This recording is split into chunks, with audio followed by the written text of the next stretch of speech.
Good morning, or depending on when you're watching this, good afternoon, good evening, or good night. My name's Ross, and as always told out of Voice of Radio. So today, we need to take a little bit of a look at Volcarona GX. I'm going to be honest with you, it's not one of the ones that was high on my list of getting a GX. Never got itself an EX. Has semi-decent cards here or there, but it's not one of those Pokemon that is always shown love by the Pokemon Company. Well, apparently, it's time to change it up just a little bit. Now, our translation here comes from the lovely Antoine Boulet, who, as we know, is a very lovely person. And if we start off having a little bit of a look at the basics here, we can see that it's got 210 HP, which is pretty much what we would expect for a Stage 1 GX. It's what the new Naganadel has, for instance. It's about on the high end. It's not phenomenal, it's fine. Retreat cost of 3 is actually kind of annoying because it means you can't search it out with Pokemaniac, etc., which is, well, like I said, kind of annoying. Weakness to water is fine.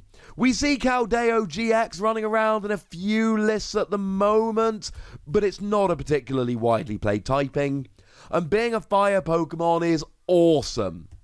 It means you've got Welder to accelerate energy. It means you've got Giant Half to search out energy from your deck. It means you've got Fire Crystal to search out energy from your discard pile. It means you've got Heat Factory Prism Star to discard an energy and then draw free cards. It means you've got other attackers like Reshiram and Charizard that you could use. I could keep going, but I think at this stage you probably get the point. Being a fire Pokemon at the moment is wonderful, and we love it. But what does it actually do? Well, the ability here is the first thing that really catches my eye, and oh my goodness, I adore the ability. Raging Fireball. Once during your turn, you may discard a fire energy from your hand. If you do, put 3 damage counters on one of your opponent's Pokemon. Oh yes, ladies and gentlemen, it is another one of those abilities that places damage counters. And we've seen a few of them, but none of them are good enough at the moment. So you've got Greninja GX. Drops 3 damage counters. But it's a Stage 2 and the attacks aren't quite good enough. Going along with those lines, we've got Frogadier, which does actually drop 2 damage counters. But it's a one-time deal when you evolve up, and it's only good for the ability. Indeed, the last time we had one like this, it was Decidueye. And we liked Decidueye. Decidueye did drop 3 damage counters, but it was also a Stage 2. Now, the reason Decidueye was great was Forest of Giant Plants. And when Forest of Giant Plants rotated out / got banned, Decidueye became a lot worse. Well, ladies and gentlemen, this is a Stage 1. And I absolutely adore this. Now let's put it into a bit of context. Let's say, for argument's sake, your opponent is playing a Ditto Prism Star, which isn't exactly beyond the realms of possibility. A lot of people are.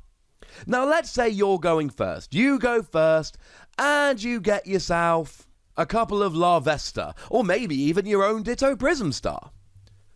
Your opponent then has a turn, drops a Ditto Prism Star, can't evolve it.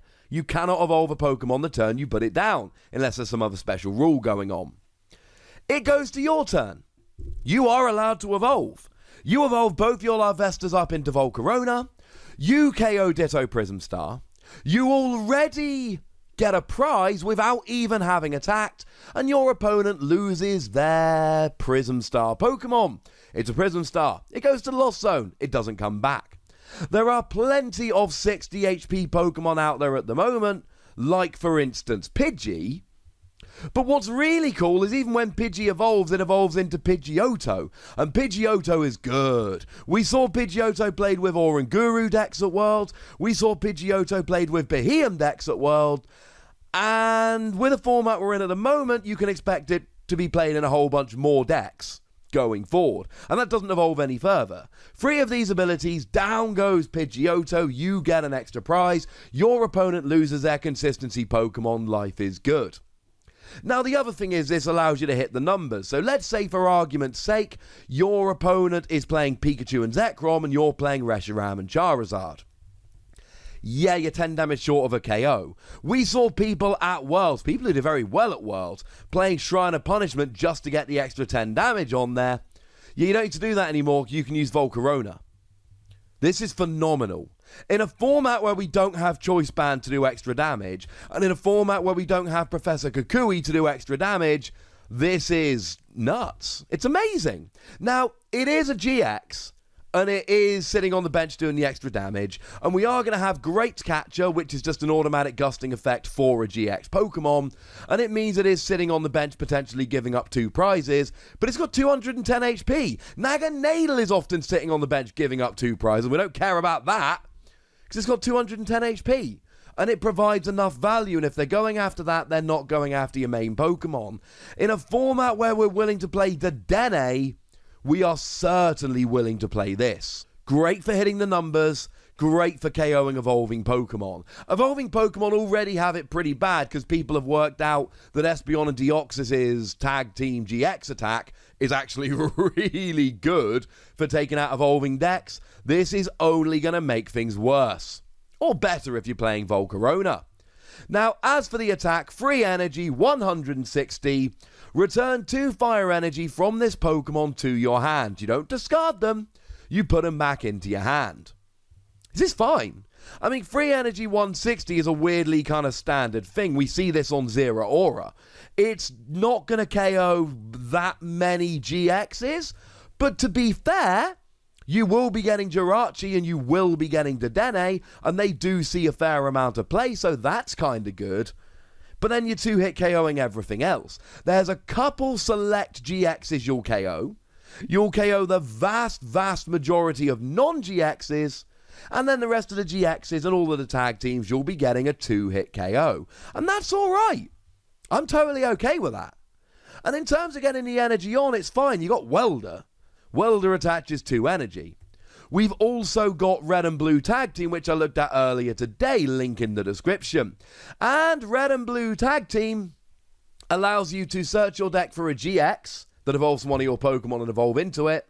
And if you then discard 2 cards from your hand, oh look, now you get to attach 2 energy from your deck to it as well.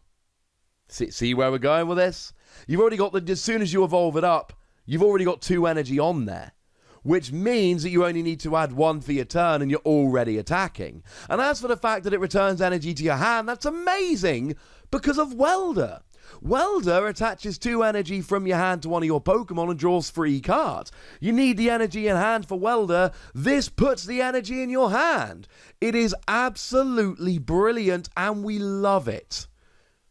It's phenomenal. No, it's not quite doing as much damage as we would like. Yes, obviously, we would like it if it did a bit more damage. But make no mistake about it, ladies and gentlemen, this is a really good attack. It is not going to get you giant one-hit KOs. If you want that, go and use Reshiram and Charizard. But as a non-GX attacker that's really easy to get rolling, this is great. And if your opponent does KO it, you only lose 1 energy. The other 2 are in your hand, ready to be reattached with Welder. Oh, you also get a 1-hit KO on anything that's weak. Should have probably mentioned that. Now, as for the GX attack here, 1 fire energy, giant heat wave GX, discard an energy from each of your opponent's Pokemon. Yeah, I was all enthusiastic about the rest of it. This is, it's just a bit underwhelming, ladies and gentlemen, if I'm honest with you. It's just a bit meh. If anybody listening thinks it sounds familiar, it should. It's the same attack as Gyarados has. It is Gyarados' GX attack. It's fine. There will be games where your opponent's got 3 or 4 energy on 3 or 4 different Pokemon, and that's giving them a bunch of options and blah, blah, blah. I'm not saying it's absolutely terrible, and I'm not saying you're not going to use it. I'm just saying it's kind of underwhelming, and I'm not terribly impressed. But you don't need to be.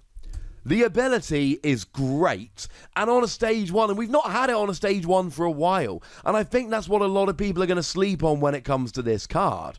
The thing is, this is not just, oh, we're dropping down damage, it's It's a stage 1, it's easy to get rolling, and we're dropping down damage. No, it's not quite as good as Decidueye, but it is a whole heap easier to get rolling. You'll see people playing this in non-fire decks, either to get cheeky KOs on evolving Pokemon or things like Pidgeotto, and you'll see it in decks that just need to hit the numbers because you can hit it every turn. It really is just absolutely wonderful. I love the ability. I like the main attack, and seriously, putting the energy into your hand is such a cool little twist that makes it so much better. I'm not a huge fan of the GX attack, if I'm honest with you. The GX attack, I could take it or leave it. But the ability alone, I think, makes this a 5 Wassy card. And maybe I'll regret that. Maybe we'll look back and go, come on, Wassy, it was never that good. But the only reason Decidueye stopped seeing play was because Decidueye was too awkward to get into play. This isn't too awkward to get into play. But I would love to know what you think about it. So, there's a comment section. Go nuts, be nice. And then make sure you like this video, subscribe to this channel, follow me on Twitter at The Wassy, and Twitch for some live action at twitch.tv/PTCGRadio. If you want to support the channel, get some bonus podcasts and all that, head on over to patreon.com/PTCGRadio, where you can do exactly that. And please do make sure you're checking out youtube.com/WassyPlays, where we talk about a whole bunch of games that don't even have any Pokemon in. But by far the most important thing, as always, look after yourselves till next time. Thank you very much for watching. My name's Ross, and you've been watching PTCG Radio.